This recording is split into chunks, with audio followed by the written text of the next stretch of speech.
Bienvenidos nuevamente a mi canal Aprendiendo con Fran. El tema de hoy es el teorema de Pitágoras. El teorema de Pitágoras es comúnmente utilizado para aquel triángulo rectángulo. Quiere decir, un triángulo que uno de sus ángulos internos sean de 90 grados. ¿Ok? Cuando tenemos ese elemento que se cumple, vamos a poder determinar los lados de este triángulo mediante el teorema de Pitágoras. ¿Ok? El teorema de Pitágoras no es más que la identificación de tres lados. Uno de estos lados no es más que la identificación de un lado que es llamado hipotenusa. Este lado en este momento se llama C, ¿ok? Pero este me representa la hipotenusa. ¿Qué quiere decir? Este lado es justamente más largo que este o que este lado, ¿ok? Por lo tanto, el teorema de Pitágoras me indica que el cuadrado de este lado, que es la hipotenusa, va a ser igual a la suma de los cuadrados de los otros catetos, ¿ok? Este lado A, que junto con este otro, el lado B, forman el ángulo de 90 grados, son llamados catetos, ¿ok? Por lo tanto, este es el cateto A y este es el cateto B. Y la C me representa, como dijimos, la hipotenusa. Entonces, la relación viene siendo que C al cuadrado va a ser igual a la sumatoria de A al cuadrado más B al cuadrado, ¿ok? O sea, de cada uno de los catetos al cuadrado. Siempre C, en este caso, me va a representar la hipotenusa. Perfecto. Sabiendo esto, el teorema de Pitágoras me identifica cómo están relacionados los lados, ¿ok? Ahora, con respecto a los ángulos internos, hay una relación de los lados junto con las razones trigonométricas. Las razones trigonométricas las conocemos como el seno, el coseno o la tangente de un ángulo, ¿ok? Vamos a identificar la primera razón trigonométrica. Seno del ángulo alfa. Comencemos con este ángulo, un ángulo interno. Recordemos que existen dentro de un triángulo tres ángulos. Como es un triángulo rectángulo y estamos trabajando el teorema de Pitágoras, uno de sus ángulos es 90 grados. Ese ángulo no me va a dar mucha importancia en estas razones trigonométricas.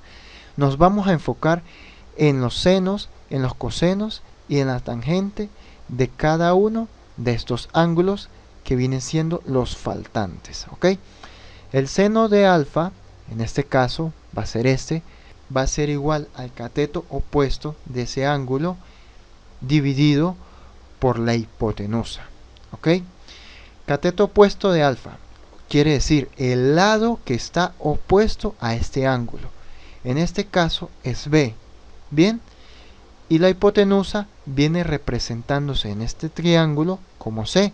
Entonces decimos que va a ser cateto opuesto B entre hipotenusa C.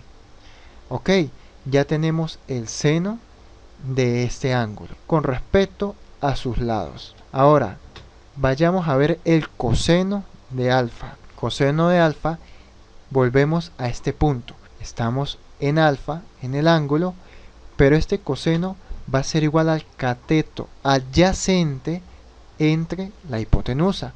¿Quién es el cateto adyacente? Va a ser justamente aquel lado que está directamente asociado al ángulo. En este caso tenemos al lado A y al lado C, pero recordemos que C, al ser una hipotenusa, no es un cateto, ¿ok? El cateto adyacente entonces sería A, porque A sí es el cateto, el cual forma los 90 grados, ¿ok? Entonces el cateto adyacente viene siendo A y la hipotenusa viene siendo C. Esa sería la solución para poder encontrar el coseno del ángulo alfa. Ahora, para poder identificar la tangente de alfa, sabemos que tangente de alfa va a ser igual al seno de alfa entre el coseno de alfa. Es la relación de tangente con respecto a los otros dos. Como ya sabemos cuánto vale el seno de alfa, aquí lo identificamos b entre c. Y como ya sabemos cuánto vale el coseno de alfa, ¿ok? Sencillamente lo reemplazamos en esta ecuación. Seno de alfa, b entre c, y coseno de alfa, a entre c. El cateto opuesto va arriba y el cateto adyacente va abajo. Como están estas dos fracciones, tienen el mismo denominador, entonces estos denominadores se me cancelan y este b pasaría a ser el numerador de la tangente y a pasaría a ser el denominador de la tangente. Vendría siendo b entre a. Quiere decir que la tangente de ese ángulo alfa va a ser igual al cateto opuesto entre el cateto adyacente. Excelente. Ahora, ya pudimos observar cómo se relacionan las razones trigonométricas de este ángulo con cada uno de los lados. Vamos a pasar ahora al ángulo beta. El ángulo beta se va a aplicar de la misma forma, pero ojo, hay que saber quién va a ser el nuevo cateto opuesto y quién va a ser el nuevo cateto adyacente para poder asociar el ángulo beta con cada uno de estos lados, ¿ok? Primero, tenemos que seno de beta va a ser igual al cateto opuesto de este ángulo entre la hipotenusa. El cateto opuesto de beta viene siendo aquel que esté enfrente de él, o sea que este ángulo no toque a este cateto. El único cateto al quien el ángulo beta no toca es sencillamente el lado A. El cateto A va a ser ahora el opuesto de mi ángulo beta. Me dicen que este cateto opuesto debe estar dividido entre la hipotenusa. Sabemos que la hipotenusa no está cambiando, la hipotenusa siempre va a ser C en este caso. Entonces, seno de beta va a ser igual al cateto opuesto A entre C. Ahora, si buscamos el coseno de beta, va a ser igual al adyacente, al cateto que se encuentre pegado a este ángulo. En este caso, beta tiene dos lados, el lado C que es la hipotenusa, o sea, no es cateto.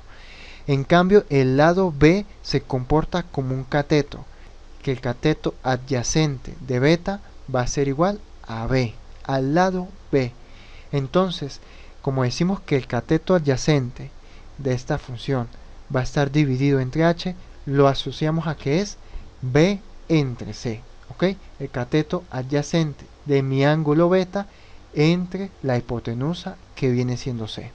¿Ven la diferencia? Una diferencia.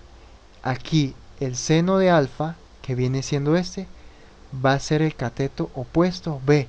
En cambio aquí el seno de beta, el cateto opuesto va a ser el lado A. Mucho cuidado con esto.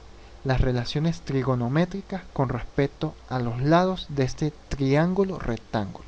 ¿Ok? Estas razones trigonométricas son asociadas solamente a los triángulos rectángulos.